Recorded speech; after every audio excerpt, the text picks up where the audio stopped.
Breathe. Close your eyes. Hi, this is Mary Moses, and this is my new Apothecary shelf that I created entirely out of wood and herbs. So she's made with Indian curry, Himalayan salt, cloves, anise, star, cedar, cinnamon, and chamomile inside. I made all of these, the little mushroom people out of clay, and I made their little caps glow in the dark. And I made this glow-in-the-dark acorn necklace, and I made a glow-in-the-dark perfume. And what I'm going to do right now is anoint her with rose oil, because her story is her eyes are closed to the outside world. Her ears are shut off from the outside world. She has a third eye that is very healing. Did you know that anise star actually is one of the best remedies for swine flu and the coronavirus?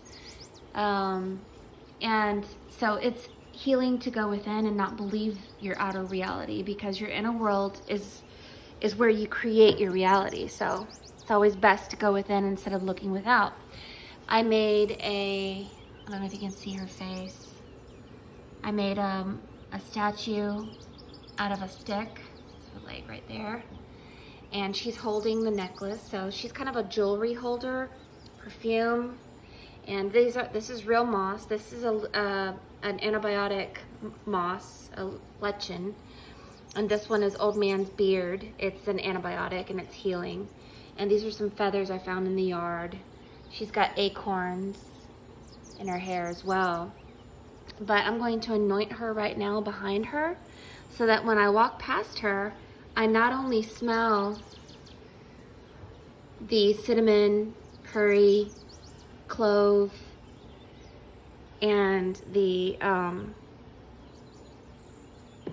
chamomile, but I smell this essential rose oil to encourage self-love.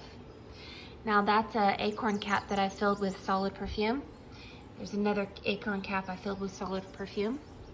And she will be on my website, available for purchase at forestfairy.com. If you have any questions, feel free to ask me. And thanks for watching. Bye-bye.